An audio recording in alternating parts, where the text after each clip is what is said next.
السلام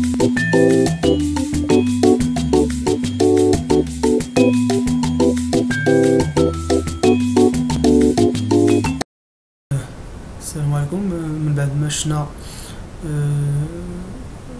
ليفوليسيون جيولوجيك ديال لونتي اطلس، اليوم نحاولوا نشوفوا لا بارتي سود، c'est-à-dire le domaine saharien. Nشوفوا quelques généralités sur les différentes faciès, sur les différentes comportements, les différentes parties de le domaine saharien. Donc je vais commencer par le sud, avec la partie sud اللي فيها الوادلين. الوادلين c'est des chaînes hercyniennes, donc c'est de paléozoïque. Il y a aussi des précambriens allochtones, mais c'est le paléozoïque intérieur au niveau de l'Ouadlim. L'Ouadlim constitué par des terrains précambriens et paléozoïques. Donc si vous voulez, l'Ouadlim c'est aussi la terminaison de la chaîne hercynienne des Mauritanides qui se prolonge vers le sud. Qui se prolonge vers le sud, c'est la terminaison de la chaîne hercynienne qui se prolonge vers le sud, 1800 km jusqu'à la Guinée. Il y a une autre partie هنا تحت ديال الوادلين هنا في الخريطة qui s'appelle Adrar Stouf. C'est aussi des chaînes hercyniennes. Le prolongement de la partie vers le sud, 1800 km jusqu'à la Guinée. Il y a aussi le bassin de Tindouf, c'est des terrains en formation de post-paléozoïque. À l'intérieur, si on parle un peu de détails, à l'intérieur de ce bassin, il y a le Carbonifère, c'est précisément le Vizien. Le Vizien, c'est la fin, si vous voulez, de la chaîne hercynienne. Il est caractérisé par des formations paléozoïque supérieure, donc c'est le Carbonifère, constitue le flanc nord de 5 laines de Tindouf. Donc ces terrains carbonifères disparaissent vers le sud sur les Hamada. Donc les terrains carbonifères disparus le sud ou aussi le sud-est vers les Hamada vers l'Algérie.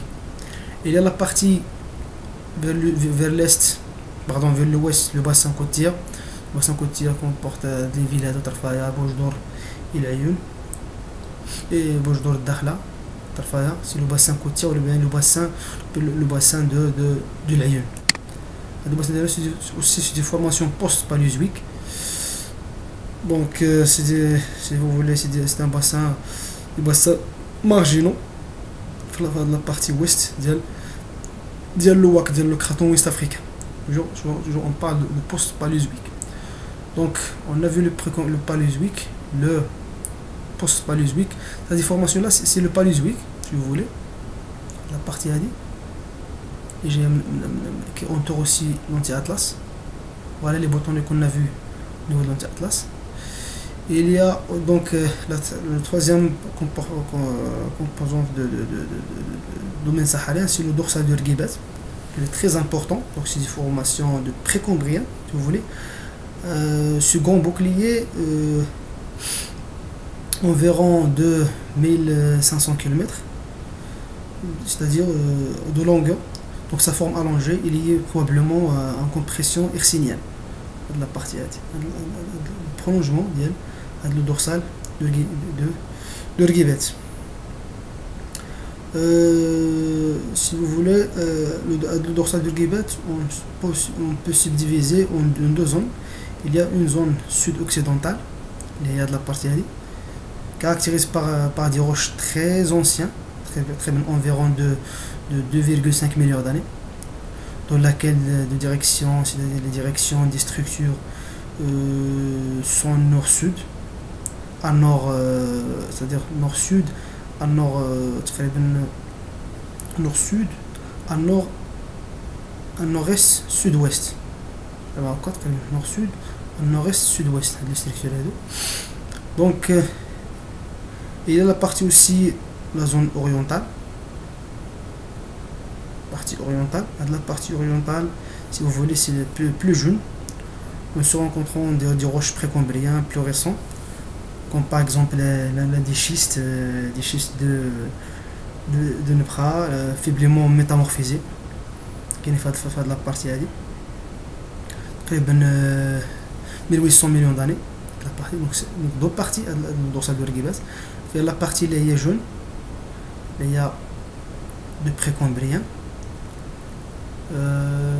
Précambrien, c'est le protérozoïque. Et il y a la partie, le précambrien, c'est de l'archéen, de la partie addict, environ de 2 millions, de 2 milliards, 6